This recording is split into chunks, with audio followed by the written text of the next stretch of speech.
Olá, eu sou Márcio Santos e estamos de volta aqui com o seu videoblog sobre avaliação física. Isto dá, isto não dá.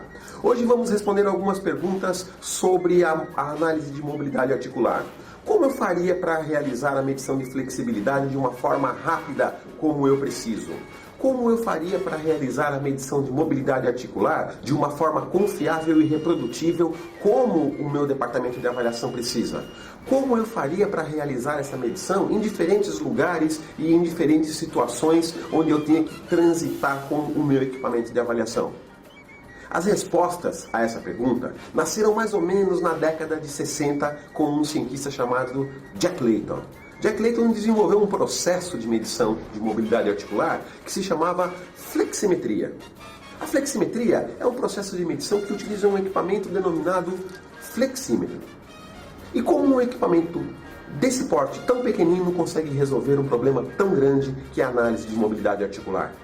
Ora, vamos então começar a falar um pouquinho a respeito de como é esse processo. O flexímetro é um equipamento que utiliza um dispositivo gravitacional para a leitura de um movimento. E ao contrário do que nós podemos ter quando usamos um banco de Wells-Dillon, por exemplo, ou um banco de Kraus-Weber, ele não mede o deslocamento de um segmento, como por exemplo a flexão de tronco, a flexão anteroposterior do tronco. Esse equipamento, como a goniometria universal, feita pelo goniômetro, ele transmite essa informação numa escala de graus, que é a escala mais adequada para que eu consiga fazer a leitura do movimento articular.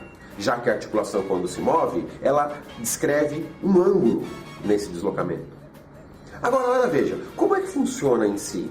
Como referência à gravidade, eu uso o equipamento para poder fazer a leitura de até 57 ações articulares específicas. Ou seja, eu posso medir basicamente todos os grandes núcleos articulares de maneira precisa e fácil. Vamos dar um exemplo então de um movimento que é um movimento clássico da goniometria e eu vou mostrar para vocês como é que é feito isso através da fleximetria. Vamos falar sobre o movimento de flexão do cotovelo. Para você utilizar o flexímetro na flexão de cotovelo, você precisa obedecer ao protocolo simples. Primeiro, fixe o equipamento no terço distal do segmento que compõe a articulação que você quer medir. No nosso caso, o terço distal desse segmento seria o antebraço próximo ao punho. O equipamento tem que estar sempre perpendicular ao solo e paralelo ao movimento que vai ser executado. Coloca-se então o flexímetro no punho. Coloca-se o cotovelo estendido com o braço ao longo do corpo e no giro do anel externo você vai simplesmente colocar a agulha de leitura em relação ao zero da escala. Aí vem a parte mágica do processo. Você simplesmente executa o movimento. No máximo de amplitude deste movimento, o que a agulha apontar para você como leitura será a quantidade em graus que representa a performance daquele movimento. Fácil, muito fácil. Agora, imagine a aplicação direta. Se você desejar fazer com essa leitura uma análise transversal, você possui à disposição tabelas populacionais para conseguir fazer essa análise para cada um dos movimentos que foram citados.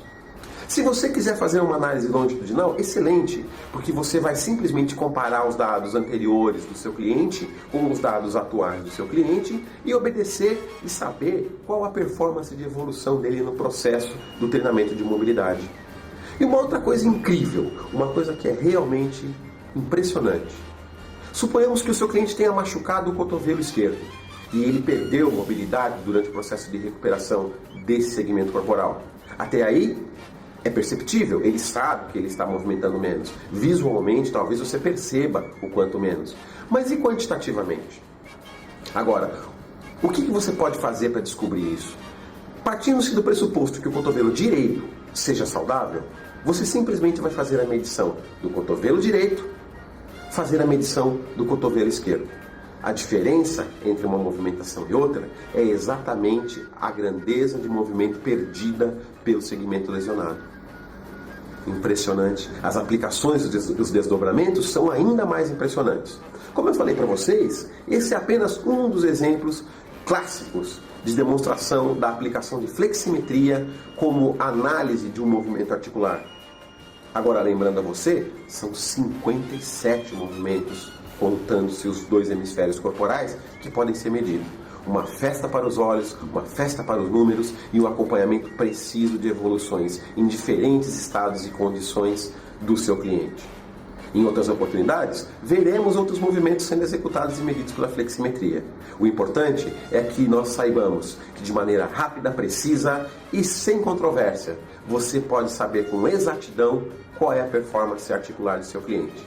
Esse é o seu videoblog sobre avaliação física. Isso dá, isso não dá, compartilhando o conhecimento. Até a próxima!